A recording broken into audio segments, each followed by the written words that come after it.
Good evening, folks, and welcome to the Cambridge Historical Society. Tonight, we're pleased to host Howard Coffin. Howard will be presenting a program called 1800 and Froze to Death, the Cold Year of 1816. A very cool program. This presentation is sponsored by the Vermont Humanities through its Speakers Bureau. In addition to providing public talks, Vermont Humanities sponsors book discussion programs, a wide array of literacy programs, and other humanities events statewide. The Vermont Humanities seeks to engage all Vermonters in the world of ideas, foster a culture of thoughtfulness, and inspire a lifelong love of reading and learning. We're grateful to all the help they give us. Typically, several programs that we do each year are sponsored by Vermont Humanities. So they've been a wonderful resource for us. Tonight we welcome back Howard Coffin. Howard has been to the Cambridge Historical Society on a couple of prior occasions. You may know him as the premier author of Vermont Civil War research and books. He's got 5 books over here that deal with the role of Vermonters in the Civil War. In addition to his career as a writer and a lecturer, Howard has been a public relations consultant and in fact was the former press secretary to U.S. Senator James Jeffords. He just happens to have a book that he co-authored with Senator Jeffords here as well. He also has been very active in Civil War battlefield preservation and served on the Association for Preservation of Civil War Sites. In addition, he has some personal experience with wars. He served in the 2nd Armored Division in Vietnam, and 2 of his grandparents or great-grandparents? Great-grandparents were soldiers in the Civil War. So I could go on, but I wouldn't leave time for this interesting program. So Howard, welcome, and I look forward to your cool story. Nice to be back. I want to tell you, I had a hell of a time finding this place. I asked 4 different people for directions, and I got 4 different directions. Just before COVID stopped my speaking, I had a speaking engagement in Richford. And it was at 7 o'clock, and I got there at 7:15 and pulled up in front of the church where it was to take place, and there was nobody there. 5 minutes later, a car pulled up and a lady got out and walked to the church door. So I followed her up the walk and I said, "Excuse me," I said, "is there a Civil War program here tonight?" She said, "No, there's nothing happening here." And I said, "Oh." And she said, "Well, my brother-in-law went down to Enosburg Falls to hear Howard Coffin speak." I said, "How far is that?" And she said, 12 miles. And I said, "Thank you." I never drove so fast in all my life. And I got there at 7:10, and the place was packed. And the lady at the podium standing there, I walked in, and she looked at me and she said, "We thought you were around the telephone pole." Anyway, so I sometimes do. These things happen more lately. I don't know. I just turned 80. So. Anyway.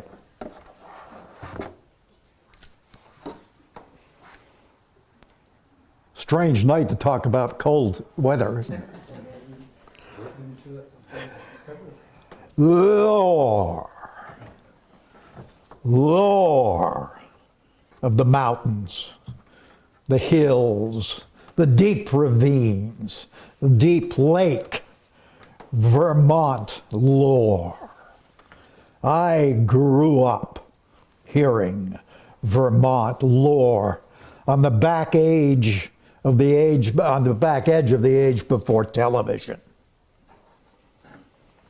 I grew up in Woodstock. And there was a story that a vampire's heart had been buried in the village green. And 100 years later, somebody tried to dig it up, and sulfurous fumes rose from the earth. I spent much time in Bridgewater, just west of Woodstock. There's a part of Bridgewater called the Chateauguay, wild area, very, very steep hills, deep forests.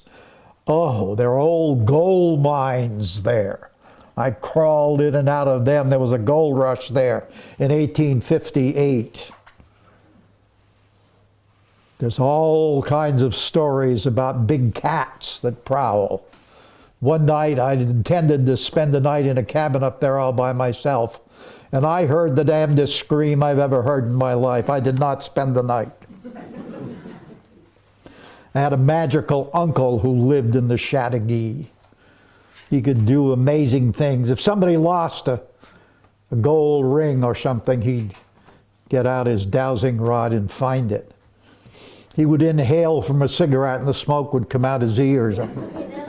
That's true, he really would. I don't know how he did it. In the Bridgewater Saloon, where he spent most of his time, I heard the story of a very, very strange creature. A creature said to roam the hillsides of the Chateauguay, part deer and part pig and part moose. And from eons of roaming those hillsides and always going in the same direction, its feet were shorter on one side than the other. It was called the Side Hill Cruncher, with a side hill gouger, and when I worked for the Rutland Herald, I wrote a story about it, and that story set a record for the most letters to the editor ever sent to the Herald in one story. Everybody had a different version of it anyway. Oh yes. Do you know that just north of Montpelier there are people saying that they've found Sasquatch? I don't know. I don't know. In Glastonbury, they say people have disappeared on the Long Trail. Don't know. I'm a dowser. I have the power. And then in Bridgewater, there's a story that was in the Rutland Herald early in the last century about old folks. As winter would come on, according to this story, Bridgewater families would take their old people out and back and freeze them. Put them in a snowbank and freeze them. And then in the spring, they'd go out and dig them up. And they were fine.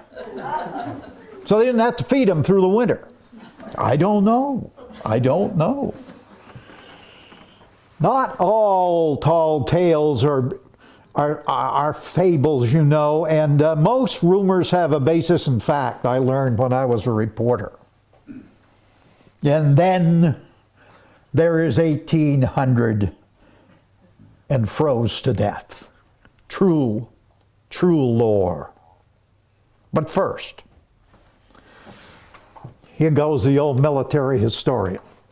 The morning of September 6, 1814, a British army of 10,000 crossed the international border into New York State close by Lake Champlain. Marching south into the United States of America were perhaps the world's finest soldiers. 10,000 veterans of the Napoleonic Wars in red coats. The decisive battle of the War of 1812 was about to happen. It had been a strange 2-year war, fought over trade rights. Now the British were coming again as they had at Ticonderoga and Saratoga and Yorktown. Behind hastily completed fortifications on the south bank of the Saranac River at Plattsburgh was a ragtag American army of 4,000 men. 2,500 of those 4,000 men were Vermonters, not New Yorkers. They had crossed the lake in any old scow or boat they could find, and they were there to fight. the British went into camp on the north bank of the Saranac. Skirmishing across the river began. Waiting close by in Plattsburgh Bay, behind the protection of Cumberland Head, a peninsula, was an American fleet led by Thomas McDonough, built at Vergennes the previous winter. Now you're saying, am I in the wrong lecture? Just bear with me for a minute. That all ties together. The morning of September 11th, 1814, a mighty British fleet appeared off Cumberland Head, sailing before a strong north wind. Spotting the American ships, the British swung west, then north, and there at close range, right in front of them, was the American fleet led by McDonough. The British wanted a long-range battle, but McDonough fooled them, and all of a sudden the Americans are right in front of them. Americans had shorter range guns, you see. As the Crown's warships advanced, McDonough's hastily trained soldiers opened fire quicker than the British were ready. Meanwhile, British infantry marched 3 miles out the Saranac River to try to make a surprise crossing of the river, but waiting in the woods were the Vermonters and opened a heavy fire. Back in the bay, the British opened. One of the first shots smashed a cage on McDonough's flagship, sending the ship's pet rooster to the yardarms, where he crowed on the sailors through the 2-hour battle. McDonough himself aimed a cannon and fired the first American shot that ruined the steering mechanism of one of the British warships. The crippled vessel was soon aground and captured. And now the biggest ship in the battle, the biggest ship ever to sail Lake Champlain in wartime, the Confiance, carrying 36 cannon, was hit by multiple American shots, and it was out of action. The man who watched from shore said the firing was terrific, fairly shaking the ground and so rapid that it seemed to be one continuous roar, intermingled with spiteful flashing from the mouths of guns. It was over in 2 hours, as the decks of the British ships literally ran red with blood. When word of the American naval victory reached the British soldiers on land, they formed a line, turned around, and went back to Canada. The decisive battle of the War of 1812 was over. The British would sign the Treaty of Ghent at Christmas time, and the war ended. But the effects of the conflict would linger, particularly in Vermont. Partly in revenge, New England markets were flooded with British goods. An economic depression hit northern Vermont in the war's aftermath, as did an epidemic of spotted fever, which some called the plague. The post-war year of 1815 proved to be a tough one for Vermont and New Hampshire.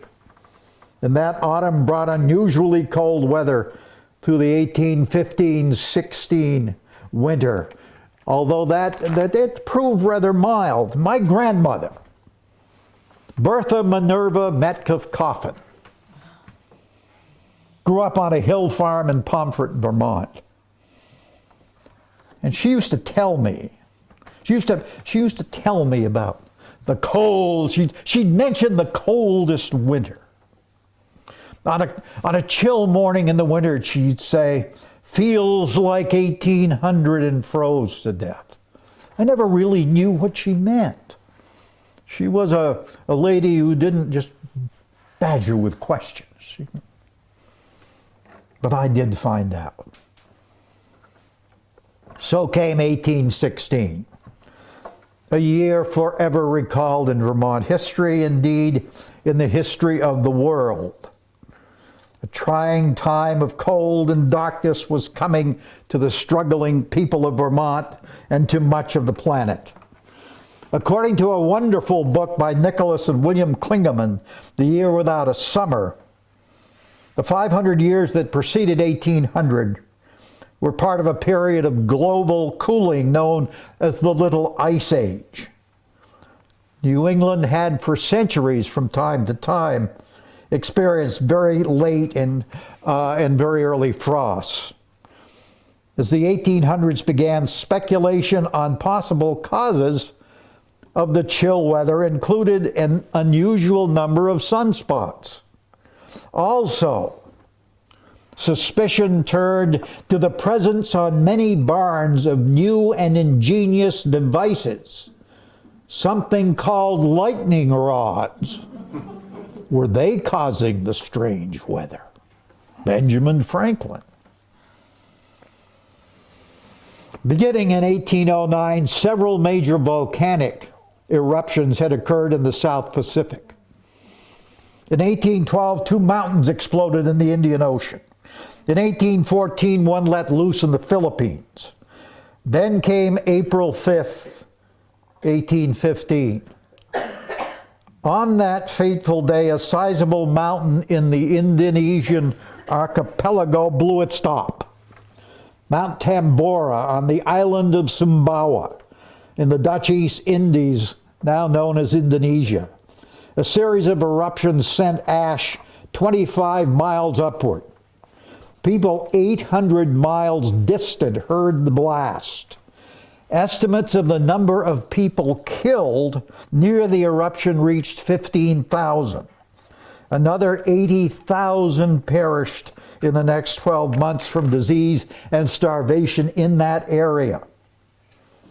Within a full day, a massive mushroom-shaped cloud, a portent for the Pacific. We did our nuclear tests there. Covered hundreds of miles, this mushroom-shaped cloud.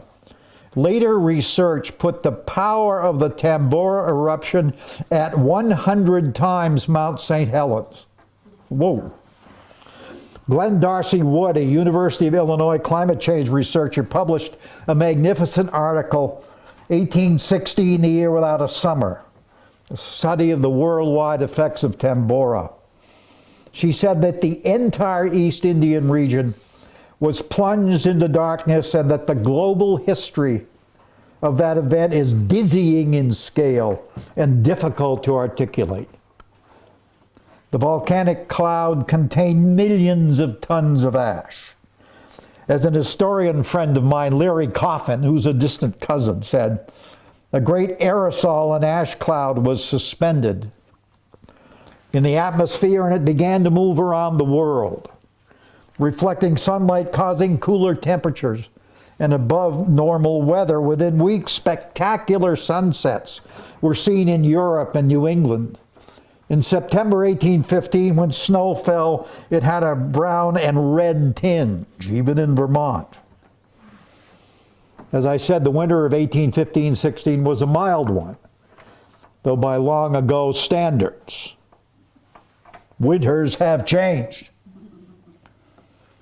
When I was a kid, a crust was a crust. You'd put a runner sled on it most any time. Yes, sir, it's changed. My father, when he shoveled stone, was always throwing it up over his head.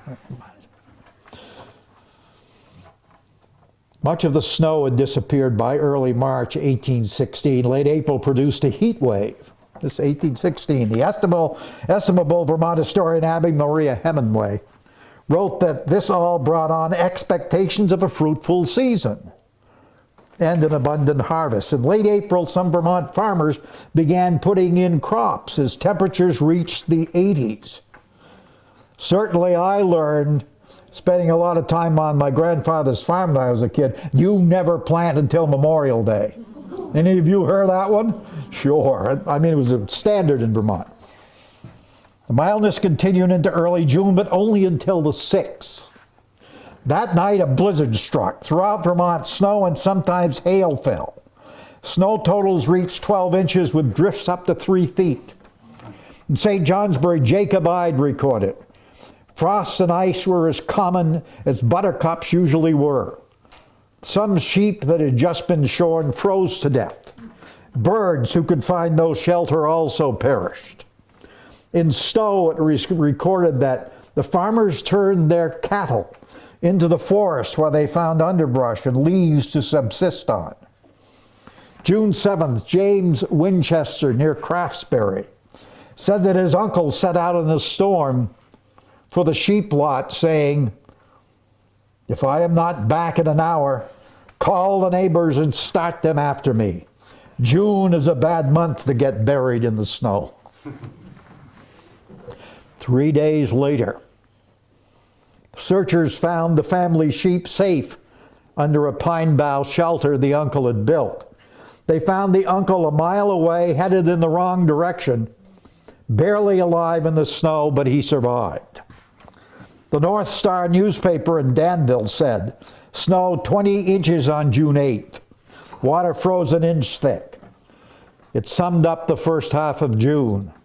Melancholy weather. The shoots of leaves of forest trees which were just putting forth and corn and garden vegetables that were out of the ground were mostly killed. Benjamin Harwood in Bennington on June 8th, sweeping blasts from the north, all for part of the day. Vermont historian Walter Hill Crockett wrote, "The leaves of the trees were killed and the beeches did not put out leaves again that year. Sheep had just been sheared, and where it was possible, the fleeces were bound around the bodies. And these animals, bound around the bodies of these animals to keep them from freezing. In Hardwick, a man said, the forest leaves are all killed, and the woods went in mourning through the summer." In Heartland, over in the Connecticut Valley near where I grew up, Timothy Grow, a minister, writing to his daughter on the 14th of June, "The winds strong, the clouds breaking. Yesterday it cleared off and moderated a little. This morning there was frost, as there has been for 4 mornings, even hard enough to freeze water in the tub. Thursday and Friday snow a great part of both days, so that the hills, north and east, were white till almost noon. It appears very doubtful for the earth." Seasonal weather returned at mid-June. Temperatures reaching the 80s in southern Vermont. It did not last. Certainly Vermont was not the only place suffering. On June 21st, the Buffalo, New York Gazette reported on an uncommonly cold spring. The Cape May, New Jersey paper reported on 6 inches of freezing rain. 6 inches of freezing rain. What does that mean? I have no idea. In early June, I don't know. A vivid halo around the sun and sunspots were seen all summer long. What was happening? What was happening? No connection between Tambora and this strange year was made until way into the 20th century. Of course, it was scary. Below average temperatures continued in September, and though a tropical storm touched Massachusetts, there was little rain even in southern Vermont. Indeed, a Vermont newspaper on September 3rd reported on a 3-month drought. Forest fires broke out in New York's Adirondacks. Historian Crockett, after the June storm, the corn which had sprouted again gave promise of maturing. But there was a heavy frost on September 10th, just as the ears were ready for a roasting, which put an end to the hope of a late harvest. A Northeast Kingdom man wrote, "James Gooding was so hopeless over the prospects that he killed all his cattle and then hanged himself, after vainly trying to make his wife do away with herself also, to escape the terrible and gradual death by freezing and starvation, which he believed was to be the common doom." Still no rain in late September. Burlington's Northern Sentinel newspaper said that forest fires burning from Plattsburgh to Ticonderoga produced smoke that impeded navigation on Champlain. September 1816 brought forest fires throughout the Northeast. The Klingemans talk of smoke causing shipwrecks along the northern New England coast where ships could not see other ships or lighthouses. The Windsor Journal said, "The crops of wheat were generally good, but everything else has failed. And even this can hardly be converted into flour for want of sufficient water to keep mills in operation.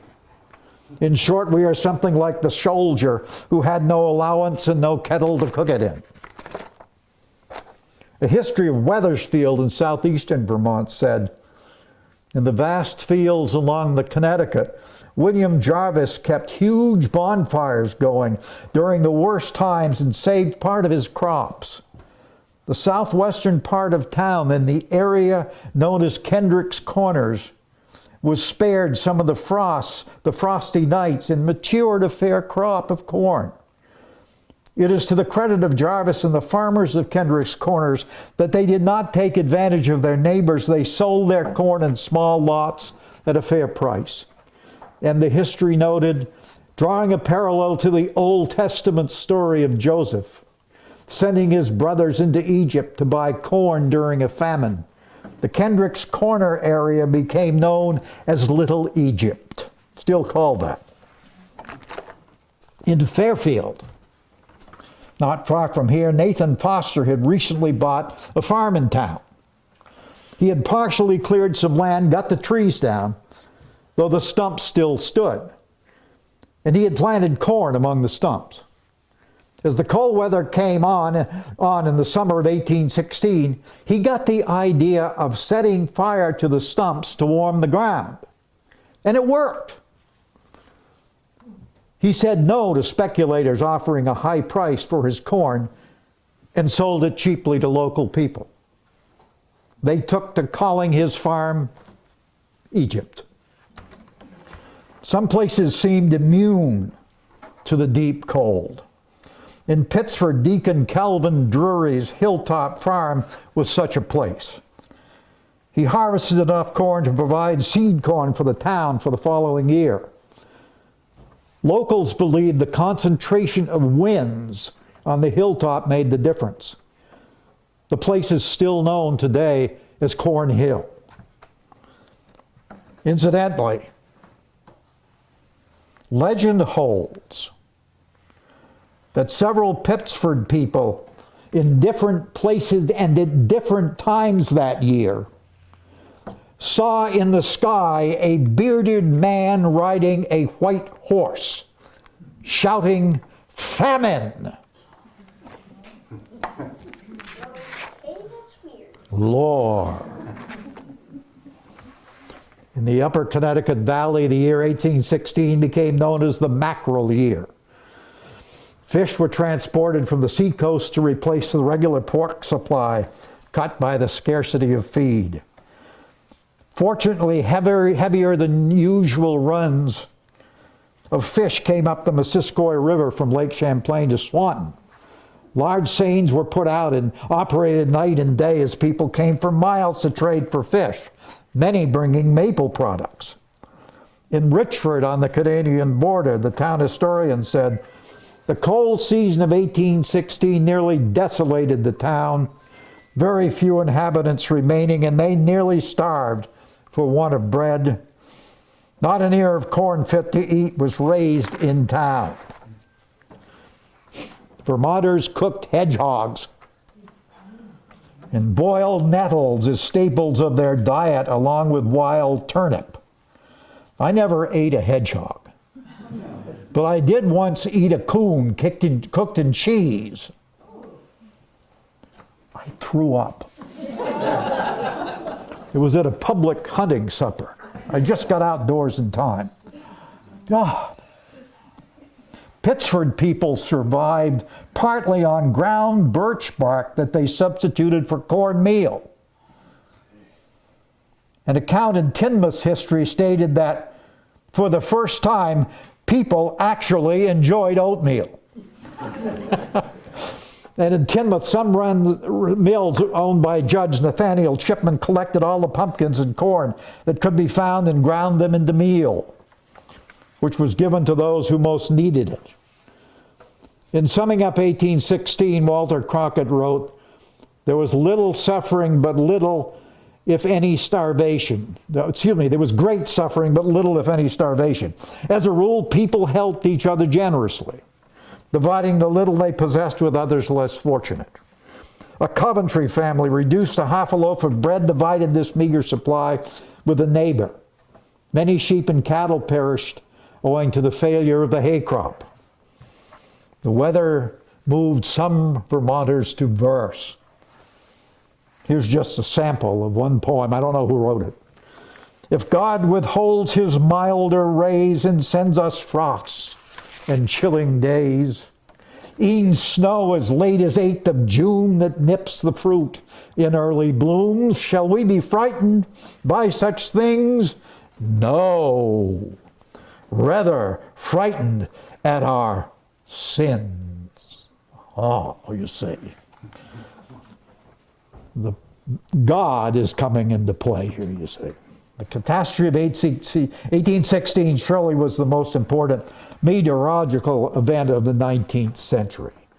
People simply did not know the cause of their troubles. If there were newspaper accounts of Pacific volcanoes, they made no connection. Speculation intensified, and many saw the hand of God at work. In the town of Berlin, Vermont, just north of Montpelier, farm wife Mary Nye remembered, June 8th snowed this morning and very cold, freezing the ground. And will not mankind mourn for sin, which is the cause of the freezing weather? In Bethel, work on the village's first church was hurried to completion for a consecration service on Christmas Eve.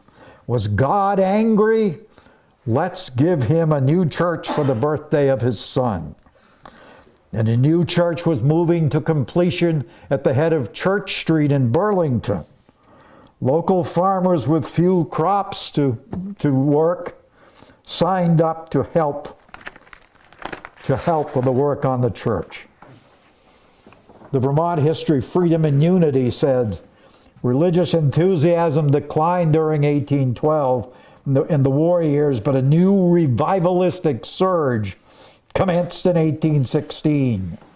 The authors cited a combination of natural catastrophe and financial disarray that followed the war. Now let me just take you eastward just for a little bit into New Hampshire. Just that I gave a speech over there at the State House, and I found some interesting stuff over there. You know, when I was a kid, these New Hampshire and Vermont were known as the Twin States. Not anymore. I lived there, I'm ashamed to say, for 7 years. But that river is much wider than it looks. Listen to William Little writing in the town history of Warren, the northern part of the state. The war came first, then 1812, then the pestilence, then the Black Plague, then in 1816, famine almost looked into our valley among the hills. A writer of the time said that the whole face of nature appeared shrouded in gloom. The lamps of heaven lost their orbit, but their face was cheerless. One August day in Warren, the sky was lurid in the west. The clouds thickened, hailstones rattled on the forest, and the wind shook the tops of trees. Suddenly it grew dark. Then in the twinkling of an eye, the hurricane leaped like a maniac. From the skies, howling, crashing, dizzying it came. The wind leveled a long swath of forest, 20 yards wide for more than a mile. A demonic fury. I think they had a tornado. Vermont didn't get any of those, as far as I know. Autumn returned, alas, not to fill the barn with the generous sheaf, but the eye with a tear of disappointment. Winter came, and with it came starvation, but for the tolerably good crop of rye, which surprised inhabitants with bread. In his history of the New Hampshire town of Warner, not Warren, but Warner, written in 1879, a local historian said, not a month in the whole season escaped the frost, and the corn crop, as well as certain other crops, was substantially destroyed. There was great scarcity in the country, and prices soared beyond people's means. It was at this time that Enoch Dalton, afterward a deacon in the Congregational Church, inquired of Enoch Merrill, a brother church member, at the close of the services one Sabbath day, if he could spare a bushel of corn. "Ask me tomorrow," said Morrill, "and I will tell you." On Monday morning, Dalton trudged over to Morrill's on Pumpkin Hill, a distance of 4 miles, with a bag under his arm, and asked for the corn I spoke to you about. The reply was, "I have no corn to sell. I spoke to you as I did, that you might learn to remember the Sabbath and keep it holy." Christianity, yes. Hear this from the history of coastal Newmarket. Frost and cold all summer long, crops had been planted once, twice, thrice. A killing frost every month of the year and no harvest. It would be a long, barren winter. They thanked the Lord for the fish and for the tough salt hay of the lamprey marshes. They carefully hoarded what little seed corn was left from their fruitless plantings, and they waited patiently for another spring. The governor of New Hampshire at the time was William Plummer, who lived in Epping on the coast. New Hampshire has only about 12 miles of coast now. He traveled several times during the summer from Concord at the State House up to Hanover. On all those trips, he did not see one live stalk of corn. That's 60 miles. Why was he going up to Hanover all the time? Something called the Dartmouth College case was on that summer. The state of New Hampshire was trying to take over Dartmouth College. They wanted to make it a state college. And of course, Dartmouth put up a fight. I was news director at Dartmouth for years. And it went to the U.S. Supreme Court, Marshall's Court. Dartmouth found the right lawyer, a young graduate of the college named Daniel Webster. And he argued the case and finished with a 2-hour summation, which finished with the words, when Dartmouth boys still get loaded, they always repeat them. You hear them in that campus over and over again. Webster said, "It is, sirs, a small college, but there are those that love it." Some of the justices actually wept. Of course, he won. The cold wasn't bad enough. The Walpole history states that the New England states witnessed the rise and spread of what was called spotted fever. In the town of Walpole on the Connecticut River, 7 people died in the summer of 1816. Now hear this. In 1817, many residents left for warmer climates. This is New Hampshire, of Pennsylvania, Michigan, Wisconsin, and the Great Lakes area. They left in droves. Farms sold cheap. Some were deserted. Certainly a major effect of all this was migration from both Vermont and New Hampshire. Vermont historian Lewis Stillwell, something it seemed had gone permanently wrong with the weather, and when this cold season piled itself on top of all preceding afflictions, a good many Vermonters were ready to quit. In Hardwick, the local historian, there were many emigrations from Hardwick to what they then called the West, but few went further than the Genesee Valley in New York. The vast area known as the Ohio Country was opening, and some went that far. In all, it is estimated that 15,000 Vermonters left the state as a result of this winter year. That's the same number that left Vermont after the Civil War, incidentally. The town of Waterford, Vermont, on the Connecticut River was called a ghost town as so many people moved away. Langdon, New Hampshire town history, some left the town for other fields of adventure in the great western regions then looked upon as a sort of El Dorado.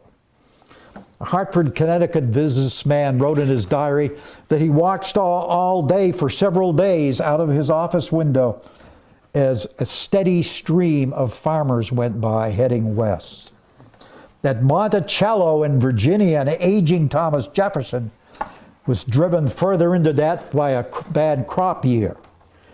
And the Thomas Lincoln family, including son Abraham, packed up in 1816 and moved to Kentucky from Indiana. We don't know for sure. Probably the weather was connected. One family escaping west was the Smiths, formerly of Sharon, Vermont. In 1816, renting a house in Norwich, just across the Connecticut from Dartmouth. This is both a Vermont and a New Hampshire story. The Smiths had a son, Joseph, born in 1805, who, when they lived in Sharon, had contracted a deadly disease. It was a New Hampshire doctor, Nathan Smith, founder of the Dartmouth Medical School, who journeyed into the Vermont hills to save his life. After 1816, the Smiths were among those who gave up on Vermont. They left for western New York to settle in Palmyra. Their son Joseph Smith would say he found golden tablets, and a new religion would come upon the earth, the Mormon faith. Why, even the governors were stoking the religious fires. By the way, the first time I gave this speech, the head of the Mormon church in Vermont came up to check on me. And he said I had it right. So anyway, even the governors of the states were stoking the religious fires. Jonas Galusha, governor of Vermont, issued a proclamation: the disposer of events has seen in his providence to blast our expectations in the latter harvest. We ought enter the courts of the Lord with penitence for sin, prayer for pardon, and ascriptions of praise. Governor Plummer in New Hampshire, in his inaugural address, referenced the need to appease God. A religious revival built in Vermont in 1816, new churches in Middlebury and Cornwall and Thetford. Incidentally, 1816, recent research has shown that the trees did not produce rings that year. So we have spoken of what we used to call the Twin States, but the Tambora eruption was really a worldwide event. Darcy Wood wrote, 1816 was a time when the overwhelming majority of the world's population lived precariously from harvest to harvest. When crops failed that year and again the next, starving rural legions from China to Ireland swarmed out of the countryside to market towns to beg for alms or sell their children in exchange for food. My God. Famine-friendly diseases, cholera and typhus, stalked the globe from India to Italy. While the price of bread and rice, the world's staple foods, skyrocketed across a European continent devastated by the Napoleonic Wars, tens of thousands of unemployed veterans found themselves unable to feed their families. They gave vent to desperation in town square riots and military-style campaigns of arson. The 1816 catastrophe in some way touched much of the eastern United States, at least causing discomfort and fear, if not calamities. That year, Congress voted itself a handsome pay raise. In response, American voters cast well more than half of the members of Congress out of office. That is democracy. In January, 1816 became known as the Year of the Beggar. Tourists on the continent mistook beggars moving along the roads for armies on the march. In June 1816, the writers Mary Shelley and Lord Byron went from England to the Alps, with a group of English tourists having planned a summer of hiking, scenery, and writing. But the cold hit Switzerland hard, and their summer was mainly spent huddled by the fireplace. Both wrote, and the weather had produced effects on what they produced. Byron composed a poem called Darkness. Here's just a small part of it. I had a dream, which was not a dream. The bright sun was extinguished, and the stars did wander darkling in the eternal space. Rayless and pathless, the icy earth swung blind and blackening in the motionless, moonless air. Morn came and went and came and brought no day, and men forgot their passions in the dread of this their desolation, and all hearts went into selfish prayer for light. My God, can that man write? Mary Shelley wrote home early in June from the shores of Lake Geneva. An almost perpetual rain confines us principally to the house. One night we enjoyed a finer storm than I have ever beheld.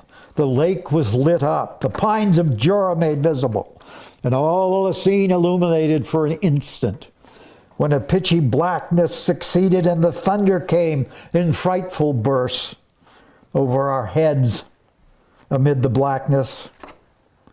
That stormy night, she first got the idea for her famous novel. Shelley imagined her Dr. Frankenstein waking from a nightmare to find his hideous creature at his bedside, looking on with watery but speculative eyes. Whoa. I began research on the cold year as the bicentennial of my church, the United Church of Bethel, approached. I gave a talk in the church that year on 1816, tied closely to the church's history. The building, as I said, was consecrated on Christmas Eve, 1816. At the close of our bicentennial service, exactly 200 years later, we all went outdoors into a snowy landscape to watch fireworks donated by one of the members. All was festive as the bombs burst above our tall steeple, but as they lit the night, our thoughts turned way back to a long time ago, and thoughts of Tambora as the explosions proceeded. And people began to get quite sad. It was a strange, strange occurrence. In 1816, a great monster had stalked the seemingly fragile earth, and it was personified by many by Dr. Frankenstein's monster. Dr. Frankenstein's monster. In closing, let us all be mindful here in 2022 that a far greater monster than Frankenstein's, or the year without a summer, today stalks our planet. Global warming is upon the earth, and down the years will wreak far greater catastrophes than the famines and diseases brought on by Tambora. Let our thoughts, prayers even, go toward what even we few may do to help this planet, lovely and all alone in space, be capable of sustaining a human life worth living. As 1816 became history, people gave it names. The poverty year, the year of no summer, the year without sun, the cold year, the scarce year. But generally in Vermont, 1816 was remembered, as my grandmother said, as 1800 and froze to death. But for all that, 1816 went out rather mild. But 1817 turned nasty in February and March. In January 1816, St. Elmo's fire visited Vermont. Strange lights touched treetops, steeples, fence posts, even people's hair. Talk about fright. Today there is no place to flee. As we speak, more mighty bergs are calving from the Antarctic ice sheet, and the ancient ice expanse that covers Greenland is thinning and thinning. Temperatures in Fairbanks, Alaska remained at or above 70 degrees last summer for 40 days, far surpassing the early record of 15 days. Mud-splattered polar bears wandered, confused. Scientists say that the melting of the polar ice sheets will raise the oceans to the level of Lady Liberty's torch. Monster fires, unprecedented by record winds, have scorched California and now are going to burn down the redwoods, 3,000 years old. And we don't have enough men to fight the fires, and they're going to get worse every year. Monster hurricanes spurned by the warming Atlantic will apparently keep coming stronger and stronger. Eventually, mankind will do something, but why not now? My thoughts go back to last spring. I'm a baseball fan.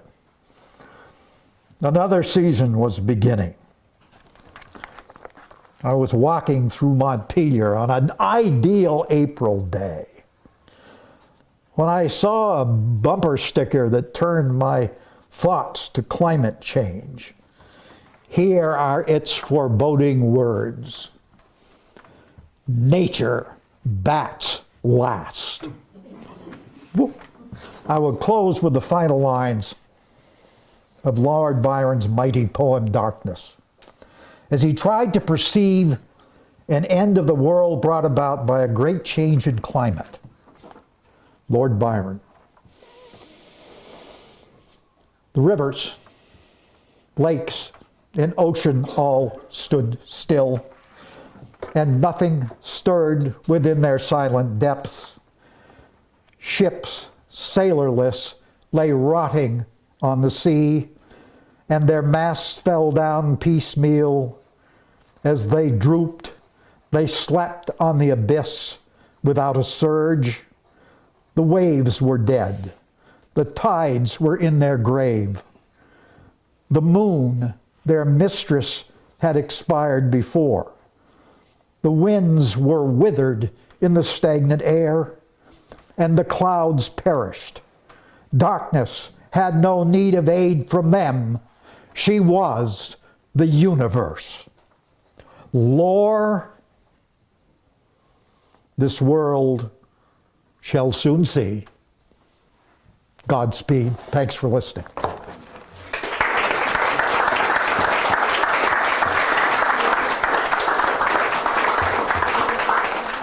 I apologize for reading a lot of that, but it's a new topic for me. And anyway, if you hear me talk about the Civil War, I usually pretty much do it from memory.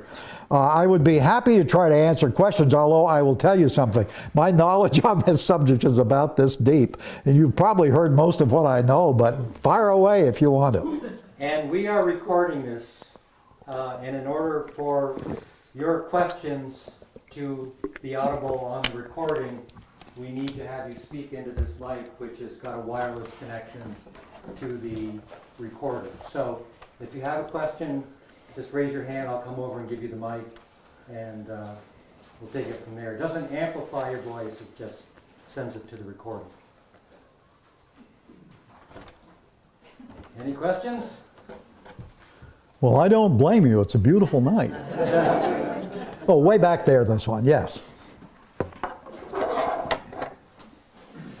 By the way, I am a baseball fan, and you should know it's not that far. Montpelier for years had the Vermont Mountaineers in the collegiate league, one of the great leagues in this country. We are 24-2. We're leading the league by 5 games. I mean, come on down. You know, it's $4 a ticket. Great baseball. Yes, sir. Hi, I'm John. I live a couple doors down. Yes, John. It doesn't seem to believe the common belief is that there was some kind of a volcano or some kind of weather event that caused this. You know, was it dark? Did it prove it was dark for a 6 to 8 month period? You know, was it ecological? Was it some kind of a volcanic eruption? Was it a huge forest fire, eruption of Yosemite? What do they really put their money on to think what happened? I'm sorry, is the question why didn't they get it, or why, or what? Well, what do they really believe what do they really think happened? What did they really think happened? It's clear what they thought happened. God was mad. And that's all that I can find. They made no connection to any long-range, long-distance events. They must have known something about the Tambora eruption. There had to have been things in the papers about that, but there was no connection made whatsoever. I'm 80 years old, and religion, when I was a kid, was such an important player in life, and it isn't anymore. I'm still a faithful church member, but I'm in the minority, let me tell you. I think I get some sense of the power that kept those people focused on heavenly events to explain it. But I haven't found one reference to a possible link to the events in somewhere else in the world, or even to what was happening in Europe, which was apparently worse than what's happening here. Thank you. Yeah, I'm sorry to be that's all I know. Yeah. Well, I want to tell you, it's a beautiful night. It's too nice a night to talk about freezing to death. Thank you for coming by, and I hope to come back someday.